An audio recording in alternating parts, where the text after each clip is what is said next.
Hello hello मेरे प्यारे प्यारे दोस्तों, आपका मेरे चैनल में स्वागत है। मेरे चैनल का नाम है रजनीकांत सिन्हा। ये यूट्यूब का चैनल है।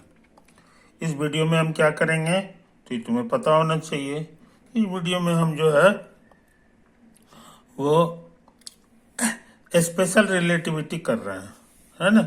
इस पे 2-3 वीडियो हम अपलोड कर चुके हैं, है कि नहीं। ये शायद चौथा है। इसको तुम समझ लो, इसको तुम समझ लो। तो हम जो है तुमको आगे बढ़ने से पहले जो है कुछ पुराने पेजेस को हम दिखा दें, है कि नहीं। ये देखो, यही सब काम किए थे। ये मेरा पहला पेज है। ये चीज है, इसको बढ़िया से तुम देख लो। ये एक हो गया। उसके बाद जो है हमारा दूसरा था काइनेमेटिक्स के संबंध में, है ना। तो यही है, 2 पोस्टुलेट्स थे। इसको तुम होल्ड करके देख लो, है कि नहीं। यही तो है। धीरे धीरे करके हम इसको सरका रहे हैं ताकि तुम अपने कॉपी में इसको बढ़िया से नोट कर लो, ये चीज समझ लो, है ना। तो ये हमारा जो है ये हो गया सब पेज नंबर 2। उसके बाद पेज 3 जानना चाहोगे तो पेज 3 हमारा ये है। ये भी हम कर चुके हैं। इसको बढ़िया से देख लो, इसको बढ़िया से देख लो, होल्ड कर करके, पॉज कर करके सब चीज समझ लो।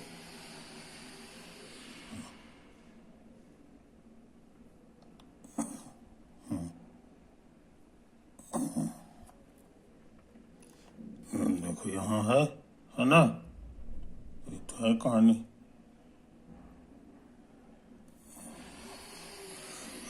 उसके बाद यहाँ देख लो, है कि नहीं।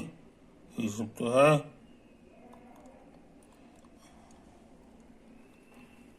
उसके बाद जो है यहाँ देख लो, यहाँ देख लो पॉज करके। ये तो है। तो ये था तुम्हारा पेज नंबर 3।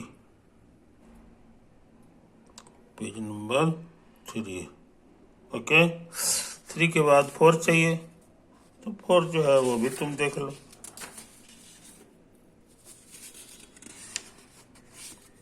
अच्छा खैर, कहाँ गया पेज नंबर।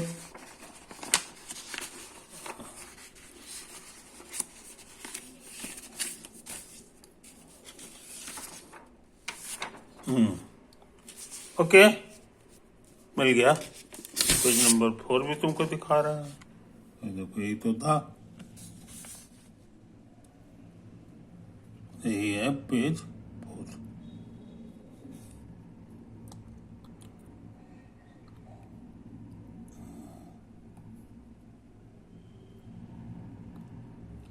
ये तो है कहानी,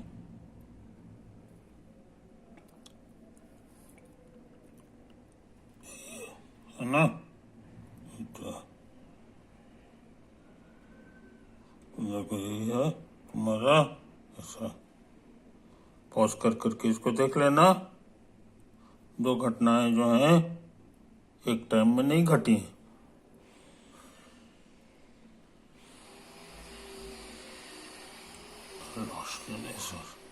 है ना।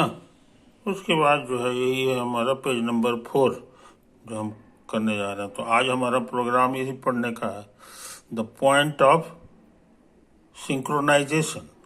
ये घड़ी के संबंध में है। ठीक है, तो ये भी हो गया। उसके बाद पेज नंबर 5 भी देख लो। पेज नंबर 5 ये देख लो। ये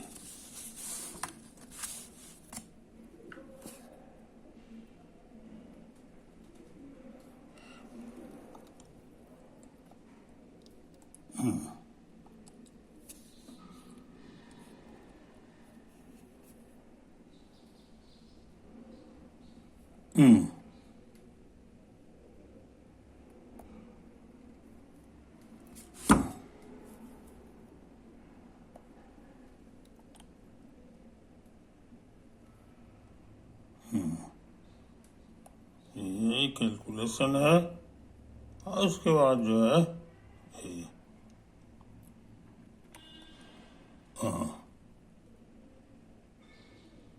अच्छा अब क्या करें। उसके बाद 1.4 है हेड स्टार्ट इफेक्ट, समझे कि नहीं, ये चीज है। तो हेड स्टार्ट इफेक्ट जो है ये पेज नंबर 5 में शुरू होता है, और उसके बाद जो है 5 के बाद जो है ये देखो, इसमें जो है इसको भी बढ़िया से नोट कर लो, है कि नहीं।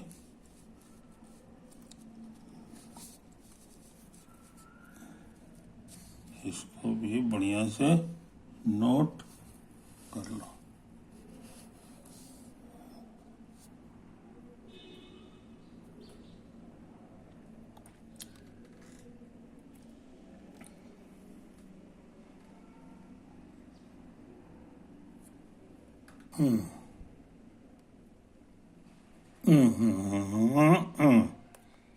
तो हेड स्टार्ट इफेक्ट का फॉर्मूला हम लोग खोज चुके हैं। You can also depict the figure, इतना देखो यही फिगर है, लास्ट में है, खत्म होने जा रहा है। उसके बाद ये है, इसको भी साफ सुथरा देख लो। और उसके बाद this effect is referred as head start effect, page number 6 था, है ना। तो आज हम सोचते हैं यहाँ तक कर लें, और तुम इसको बढ़िया से रिराइट कर लेना, ओवर। तो अब हम जो है कुछ काम करना चाह रहे हैं, तो समझ लो पेज नंबर 5।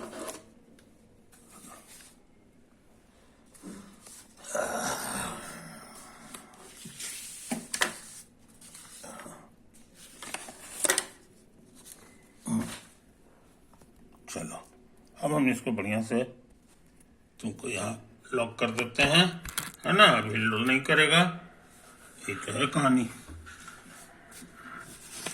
ये देखो इस फिगर को स्टडी करो, ये self explanatory self describing figure है। इसमें हर चीज जो है खुद ही लिखा हुआ है ना। ये देखो यहाँ लिखा हुआ है length of the train, train का ये है, ये ट्रेन है, और ये जो है इधर चल रहा है, किधर चल रहा है, इतना कितना स्पीड से, भी किसके अनुसार, तो उसका ऑब्जर्वर है इस बार बी, अंदर में नहीं है। ये देखो यहाँ बाहर में बेचारा बैठा हुआ है, बी के बजाय यहाँ एक्स लिखा गया है कि ये कोई भी ऑब्जर्वर है जो बाहर में है, लेकिन है कि नहीं, यही तो है। अच्छा यहाँ पे पड़ाका छूटा है, पड़ाका मिडिल में नहीं छूटा है इस बार, याद रखो। मिडिल से थोड़ा सा दाहिने हम एक जगह ले लिए और वहां पर हम छोड़ दिए। और ये दूरी कितना है मिडिल से, इसका नाम भी हम दे दिए हैं एक्स, है कि नहीं। अच्छा, और इसी पॉइंट का नाम हम देंगे, नाम हम लोग देंगे तुम्हारा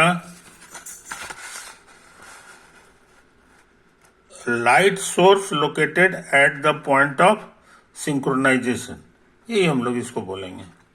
अच्छा, इस फ्रेम को हम लोग कहेंगे प्राइम्ड, हाँ, इसका जो एक्सिस है ये एक्स प्राइम है कि नहीं। तो ये प्राइम्ड रेफरेंस फ्रेम हो गया। एक्स के पॉइंट ऑफ व्यू से सारा काम करेंगे। तो यहाँ जो है पड़ाका छूट गया, यहीं से दो ठो पल्स निकलेगा, एक इधर भी निकलेगा, एक इधर निकलेगा, है कि नहीं। और ये यहाँ पहुंचेगा, और ये गोल जैसा जो क्या है, रिसीवर नहीं है, इससे पूछो तो ये एक तरह से ये तुम्हारा क्लॉक है, घड़ी है ना। तो घड़ी पर कितना देर में रोशनी पहुंचेगा यहाँ से, सो समझ लो, है कि नहीं। आज चूंकि हम सिंक्रोनाइजेशन करना चाह रहे हैं, इसलिए जितना देरी इसको लगेगा यहाँ पहुंचने में, उतना ही देरी इतना लगना चाहिए, तभी ये पॉइंट ऑफ सिंक्रोनाइजेशन बनेगा। बात समझे, यही तो है कहानी। अच्छा, यहाँ लिखा हुआ है लेंथ ऑफ ट्रेन, तो लेंथ ऑफ ट्रेन को कैपिटल ए नाम दिया गया है कि नहीं। किसके अनुसार ये लेंथ है, तो ये शुरू में ही बता दिए, इस ऑब्जर्वर के अनुसार इसका लेंथ कैपिटल एल है, कैपिटल एल है। तो यहां से यहां तक का जो दूरी है, यहां से यहां तक की जो दूरी है, ये देखो यहां तक, ये l/2 कहलाएगा। और यहां से अगर नापेंगे तो l/2 में x जोड़ना होगा, तो इतना दूरी हो गया। अच्छा, अब इसका स्पीड चाहेंगे, यहाँ से जो रोशनी निकला है उसका स्पीड क्या था, तो इसका स्पीड जो है ध्यान से समझ लो, चूंकि ये पल्स है तो पोस्टुलेट 1 कहता है कि इसका स्पीड c होगा बस। तो इसका स्पीड c हो गया और ये रुका हुआ नहीं है, ये जो है आईना जो है वो पिछला दीवार में जड़ा हुआ है और ये ट्रेन का दीवार है। तो गार्ड साहब के डब्बा में ये आईना जो लगा हुआ है उसका स्पीड भी वही होगा जो पूरे ट्रेन का है। तो पूरे ट्रेन का स्पीड भी है इसके अनुसार, तो इसका भी होगा। किधर होगा सो समझ लो, वो दाहिने तरफ होगा, है कि नहीं। तो ये इधर जा रहा है और ये इधर आ रहा है, तो बहुत जल्दी टकरा जाएगा। दोनों जो है अपोजिट डायरेक्शन में आ रहा है तो टकरा जाएगा बहुत जल्दी, तो समय कम लगेगा। समय कम लगने के लिए जो है इसका स्पीड बहुत तेज हो गया है। इसका मतलब कहने का माने इस सी में जो है इसका जो स्पीड है सी, उसमें इस भी को जोड़ना पड़ेगा, है कि नहीं। तो वही तो हम जोड़े हैं, ये देखो यही है। उससे स्पीड से भाग दे दिए इस पूरे दूरी को L/2 + x को, तो हमको समय मिल जाएगा। इसलिए ये जो पल्स है, ये कितना देर में टकराएगा सो हम निकाल चुके हैं। ये देखो यहाँ पे लिखा हुआ है, वो है तुम्हारा L/2 + x / c + v। अच्छा, इसी तरह काम इधर करना होगा, मगर इस बार क्या है जनाब कि ये पल्स तो इधर जा रहा है, लेकिन ये जो दीवार है ये भी इधर भाग रहा है, दूर भाग रहा है, इसलिए जल्दी टकराएगा नहीं, इसको ज्यादा समय लगेगा। तो ज्यादा समय लगेगा तो इसका मतलब है कि इसका वेलोसिटी c नहीं रहा, c में v को घटाना पड़ेगा। इसीलिए हम घटाए हैं, यहाँ पर देखो c - v कर दिए और दूरी भी घट गया है। याद रखो L/2 यहां से था और इसमें x कम करना पड़ेगा क्योंकि यहीं से नापा जोखी हो रहा है, तो वही L/2 - x हो गया। और चूंकि सिंक्रोनाइज्ड है, ये सिंक्रोनाइज्ड यहाँ से, इसलिए जितना देरी यहाँ जाने में लगेगा उतना ही इतना लगेगा। यानी ये दोनों जो है नंबर इक्वल हो गया। तो L/2 + x / c + v is equal to L/2 - x बटा c - v। अब इससे हम x निकाल ले सकते हैं, x निकाल ले सकते हैं। तो कंपोनेंट ये पहले इसको इधर ले आओ, तो हम ले आए, इसको वहां पहुंचा दिए। अब सोच रहे हैं कंपोनेंडो डिविडेंडो लगा दें, है कि नहीं। तो ऊपर में से नीचे को घटा दो, तो L/2 कटेगा, ये 2x हो गया। तो यहाँ भी घटाना होगा, इसमें से इसको घटाओगे तो c कटेगा, ये 2v हो जाएगा। आप सोच रहे हैं दोनों को जोड़ दें, तो x कट के ये डबल हो जाएगा, तो सिर्फ L बन गया। और यहां भी जोड़ना होगा, तो v कटेगा, 2c हो जाएगा। 2 भी कट गया, तो यहां से x मिल गया, LV/2c। वही तुम लिखे हैं, LV/2c। समझे, ये तो है कहानी। इसीलिए LV/2c दूरी पर जहां रहेगा तहां जो है ये दोनों सिंक्रोनाइज हो जाएगा, क्योंकि दोनों का टाइम जो है बराबर बराबर ले रहा है। अगर एक को 0 मानेंगे टाइम का, तो दूसरा भी घड़ी में भी 0 ही आ जाएगा, है कि नहीं। तो कहां पर सिंक्रोनाइज पोजीशन है, कैसे हम सिंक्रोनाइज घड़ी को करेंगे, उसका ट्रिक हम लोग सीख लिए कि यहां से इतना जो दूरी है LV/2c, उतना दूरी से हम रोशनी अगर फेंकेंगे तो इस पे जैसे ही गिरेगा वो ठीक उसी समय यहां भी गिरेगा। तो सिंक्रोनाइज करने का क्या ट्रिक है सो तुम जान गए, समझे कि नहीं। अच्छा, अब हम चाह रहे हैं आगे बढ़ जाए, वो है हेड स्टार्ट इफेक्ट। तो हेड स्टार्ट इफेक्ट क्या बला है, इसको समझ लो। इसमें भी वही सेल्फ एक्सप्लेनेटरी हम फोटो ले रहे हैं, वही पुराना वाला फोटो है। इस बार हम जानबूझ करके LV/2c ले रहे हैं ताकि यहां से ये खुद ब खुद सिंक्रोनाइज हो जाए अभी के पढ़ाई के अनुसार। तो यही तो लिखा हुआ है यहाँ पे, देखो लेफ्ट पल्स अथी यहां से लिखा हुआ है, देखो light source located at the point of synchronization, exactly वहीं रखो। तो LV/2c रखना होगा दूरी। अच्छा, और ये वाला वही वाला है ट्रेन, ये भी स्पीड से इधर जा रहा है बी के अनुसार, जो पिछला में था, फोटो में था, इसमें भी वही है कि नहीं? ऑब्जर्वर कहाँ है? तो ऑब्जर्वर हमारा बाहर में है, और ये बी है, तो इसका जो रेफरेंस फ्रेम है वो प्राइम्ड वाला है, एक्स प्राइम हम यहाँ लिख दिए हैं, ये हमारा रेफरेंस फ्रेम को बता रहा है, प्राइम रेफरेंस फ्रेम को। अच्छा, तो इस ऑब्जर्वर के लिए इसका जो लंबाई है इसको कैपिटल एल कह दो, समझे कि नहीं? और ये भी है तो ये वाला उसी हिसाब से एल भी बाई 2c हो गया, जो हम लोग पहले निकाले थे। अच्छा, अब देखो इस ऑब्जर्वर के लिए ये रुका हुआ नहीं है, ये दीवार ये चल रहा है, किस स्पीड से, समझे कि नहीं? ये चीज समझ लो। तो वो स्पीड जो है यहाँ पे, ये जो है, जितना स्पीड से ही चल रहा था उतना स्पीड से भी चलेगा, ये तो है कहानी। तो हमको लग रहा है कि इसका स्पीड भी v हो जाएगा, इसका स्पीड भी v हो गया। आई बात समझ में? क्योंकि जितना है, और इसका भी स्पीड उसी तरह से v हो गया। आई बात समझ में? नहीं, गलती हो गया, ये भी भा नहीं है, ये दूसरा रे है, ये यहाँ पे पहुंचा, अब यहाँ से यहाँ पहुंचेगा, इसके पास पहुंचेगा, है कि नहीं? अभी तो पहुंच गया आपको घड़ी के पास, अब घड़ी से जो रोशनी आएगा इस आदमी के पास, वही उतने समय के तक जो है इसको दिखाई देगा, तो उतना दूरी समय इसका आगे बढ़ जाएगा। तो अच्छा, अब इसका स्पीड क्या है? ये तो पल्स है कि नहीं? तो पल्स का स्पीड तो हर हालत में c रहता है, ये देखो यहाँ पे लिखा हुआ, इसलिए इसका स्पीड c है तुम्हारा। आई बात समझ में? यही तो है। तो c स्पीड से इतना दूरी इसको आना है, तो समय कितना लगेगा? तो कहोगे L/2 और प्लस ये वाला दूरी है और बटा c, तो वही तुम लिखे हैं, देखो यहाँ पे L/2 प्लस LV/2c अब बटा इसका स्पीड c है, समझे कि नहीं? ये चीज समझ लो, क्योंकि ये पल्स है कि नहीं? ये अकेले लौट रहा है, तो पल्स का स्पीड तो बढ़ता घटता नहीं है, एकदम सी ही रहता है ना? इससे इसको कोई मतलब नहीं है कि चल रहा है कि रुका हुआ है, क्योंकि तो इसका दुनिया छोड़ चुका है, ये इस दीवार से इसका कोई मतलब नहीं है, इसीलिए इसमें कोई चेंज नहीं होगा।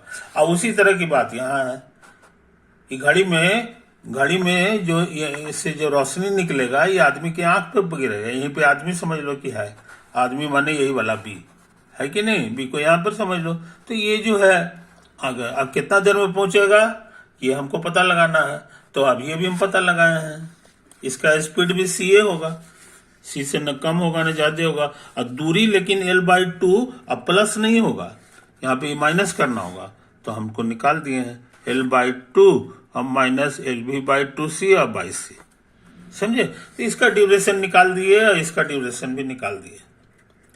ये दोनों में कौन ज्यादा है ये फोटो से पता चल रहा है। ये यहाँ से लिखा हुआ, ये घटा हुआ, न्यूमरेटर छोटा है और यहाँ पे न्यूमरेटर वाला जो है इसमें प्लस है यानी बड़ा है, तो ये बड़ा नंबर दे देगा, ये बड़ा नंबर दे देगा। कहने का मैंने ये रोशनी को यहाँ तक पहुंचने में ज्यादा समय लगेगा, समझे कि नहीं? ये समय जो है ज्यादा लगेगा, तो इसका मतलब कि घड़ी का कांटा इसका आगे बढ़ गया, इसका घड़ी का कांटा जो है उतना नहीं बढ़ेगा लेकिन इसका भी, क्योंकि इसको इतने दूरी आना है और ये छोटा नंबर है, और दोनों का फर्क कितना है टाइम का, तो यहाँ देख लो, समझे कि नहीं? दोनों का फर्क जो है यहाँ हम निकाले हैं। इसका नाम दे दिए हैं T2 डैश। T2 डैश का मतलब हो गया ये वाला, इसका समझे कि नहीं? नहीं, इवेंट 1 इसका नाम दिए हैं, इसका नाम दिए हैं इवेंट 2, समझे कि नहीं? यही चीज है। तो इवेंट 2 जो है इसका समय यहाँ पे निकाल दिए, ये माइनस वाला है, 2 माइनस, तो वही हम यहाँ लिख दिए T2 डैश का नाम इतना। अब बाई सी, ये प्लस वाला जो है यही हमारा T1 डैश हो गया, क्योंकि इस इवेंट का नाम 1 दिए हैं, देखो यहाँ पे और उसका समय का नाम दिए हैं T1 डैश, है कि नहीं। इवेंट 1 है, आई है। प्राइम इशारा कर रहा है कि हम बी के रिस्पेक्ट में सारा काम कर रहे हैं जो कि बाहर है। अब घटाओगे, जो घटाओगे तो क्या हाल है सो समझ लो। याद रहे इसी को शॉर्ट में लिखा जाता है delta T dash. Delta T dash का मतलब ही होता है इतना, इसमें कोई साइंस नहीं है। टी डैश इशारा कर रहा है कि विथ रिस्पेक्ट टू बी काम कर रहे हैं, है कि नहीं। और डेल्टा इशारा कर रहा है कि सेकंड में से फर्स्ट को घटाना है। तो सेकंड इवेंट हमारा ये था, ये देखो यहाँ 2 लिखा हुआ है कि नहीं, इवेंट नंबर 2। इसमें से इसको घटाना है। ओके, तो हम घटाओगे तो ये बुरी तरह कैंसिल होगा, ये माइनस हो जाएगा तो L/2 खत्म, और C तो LCM आ जाएगा। इसको करोगे इतना बटे C होगा, C मिलके C² हो गया, और ये वाला डबल हो गया। जब डबल हो गया तो 2 कटेगा, तो 2 कट गया, और ये भी माइनस है और ये भी माइनस से हो जाएगा इसके कारण, इसलिए माइनस हो गया। तो यहाँ पे तुम्हारा ये हो गया। अच्छा, और यहाँ L के बारे में कर लो। L का मतलब हो गया, ये देखो यहाँ से x2 dash minus x1 dash, ये सेकंड वाले का x2 डैश माने यहाँ वाला, अब माइनस x1 डैश हो गया यहाँ वाला कोऑर्डिनेट। तो जहां से माइनस होता, जो माइनस होता है वहीं से स्टार्ट होता है, तो यहाँ से स्टार्ट हो गया, तो ये लंबाई पूरा हो गया जिसका जो L के बराबर है, तो ये बराबर L है। इसी को शॉर्ट भाषा में हम लोग लिखते हैं डेल्टा x अब प्राइम तो उतरेगा, अब 1 2 की जगह डेल्टा लिखाता है। इसीलिए L को हटा के हम डेल्टा x डैश भी लिख सकते हैं, तो वही हम यहाँ काम किए। ये जो मेरा L था उसको हटा दिए, अब लिख दिया डेल्टा x डैश। तो मेरे पास बहुत इंपॉर्टेंट फॉर्मूला हो गया कि डेल्टा टी डैश बराबर जो होता है, समझे कि नहीं, वो जो है माइनस इतना होता है, minus of delta x dash भी बाई C²। आई बात समझ में, यही तो हम लोग सीखे हैं। और ये सारा काम के लिए जरा गौर से देखो, ये तुम्हारा निगेटिव नंबर है, स्क्वायर है, ये है सब, ये माइनस के कारण निगेटिव है। तो दो चीज का घटाव निगेटिव हो, ये इशारा कर रहा है कि आगे ये वाला जो है तुम्हारा ज्यादा बड़ा नंबर है। तो वही तो हम लिखे हैं कि T1 डैश जो है हमारा बड़ा नंबर है T2 डैश से। कहने का मतलब इस घड़ी में 2 नंबर वाला जो घड़ी है उसमें कम समय बताएगा, 2 नंबर वाला घड़ी यही है गोल का, इसमें ज्यादा समय बताएगा। समझे कि नहीं, ये चीज समझ लो, तो बहुत इंपॉर्टेंट चीज सीख गए। हाँ, अब पूछोगे कि T2 माइनस T1 क्या होगा, इसमें डैश नहीं है, ये इशारा कर रहा है कि हमको जो है वो ए के रिस्पेक्ट में काम करना है, बी के रिस्पेक्ट में नहीं। ए हमारा बाहर में नहीं रहता है, अंदर रहता है। तो अंदर में जब तमाशा देखेगा, समझे कि नहीं, तो हम लोग फॉर्मूला निकाल चुके हैं कि दोनों के बीच का जो समय होता है, का जो फर्क होता है, डेल्टा जो होता है वो इतना हो जाता है, इतना गुना इतना होता है। तो डेल्टा एक्स डैश जो है इसके केस में क्या होगा, समझे कि नहीं, यही तो है कहानी। हाँ, और उसके बाद जो है यहाँ पर भी हो गया, भी का मतलब हो गया कि कितना स्पीड से भाग रहा है आगे। तो जब अंदर रहेगा हमारा जो है ऑब्जर्वर अंदर रहेगा, तो उसको कोई चीज चलता हुआ दिखाई नहीं देगा, समझे कि नहीं, इसका ये दीवार चलता हुआ दिखाई नहीं देगा, यानी भी 0 हो जाएगा। तो 0 होने से पूरा खत्म हो गया। इसी से कह दिए हैं कि डेल्टा टी हमारा 0 है। जब डैश यहां से प्राइम हटा देंगे तो 0 होगा। तो अच्छे लड़के इस चीज को लिख देते हैं कि अगर डेल्टा टी 0 है तो डेल्टा टी डैश का फॉर्मूला मेरा यही हो जाता है, डेल्टा टी डैश का फॉर्मूला ये हो जाता है। इसी का नाम है, इसी फॉर्मूला के कारण कहलाता है हेड स्टार्ट इफेक्ट, यानी दोनों में से एक ही समय नहीं बताएगा, है कि नहीं। किसमें ज्यादा बताएगा तो अभी तुमको सिखा दिए हैं।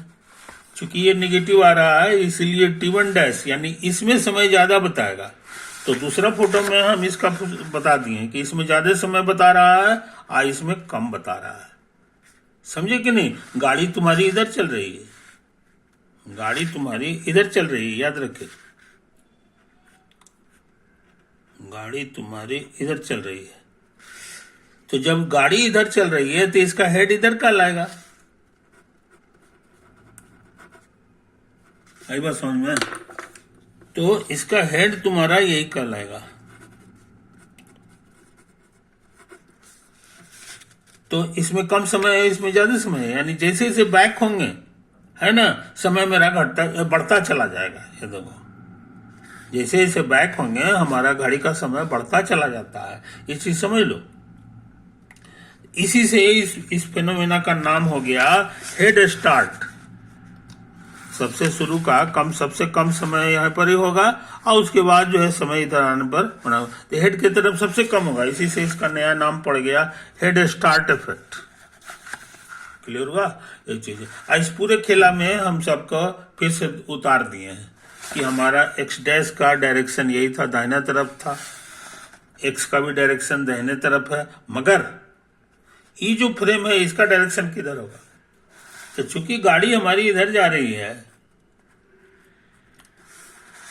कि नहीं, गाड़ी हमारी इधर जा रही है, तो इस फ्रेम को लगेगा, इस फ्रेम को ये ऐसे भी सोच सकता है कि ये नहीं जा रहा इधर, बल्कि हम ही इधर जा रहे हैं, बैक जा रहे हैं, तब भी उसको यही तमाशा दिखाई देगा। इसीलिए एक और फोटो बना दिए हैं कि इसमें जो है, इसमें गाड़ी की कोई जरूरत नहीं है, सिर्फ इसको इधर कर दो, ठीक कर दो, है कि नहीं? एक पॉइंट ऑफ व्यू से कि ये बाई तरफ जा रहा है, तब भी यही खेला होगा, यही खेला होगा। तो ये बहुत इंपॉर्टेंट फॉर्मूला है मेरे दोस्त, है कि नहीं? इसकी हमको जरूरत पड़ेगी आगे चल के। तो आज हम बहुत बहुत इंपॉर्टेंट काम किए हैं और सारा चीज तुमको जो है उतार के हम दिखा दिए हैं। तो आगे से तुम्हारे लिए बहुत इंपॉर्टेंट चीज हो गया हेड स्टार्ट इफेक्ट। बहुत सारे बुक्स वगैरह में ये सब चीज नहीं दिया है, समझे कि नहीं? ये चीज समझ लो। यहाँ पर हम लिख भी दिए हैं कि clock at the tail of the train is time delta v dash into v by c square faster than the clock at the head of the train। ये head of the train के समय है ना, इसके मुकाबले इसमें time जो है तुमको ज्यादा आता है कि नहीं? ये चीज तो ये इफेक्ट का बहुत इंपॉर्टेंस है। ओके, तो ऐसा करते हैं, हम इस वीडियो को एंड करते हैं। ओवर।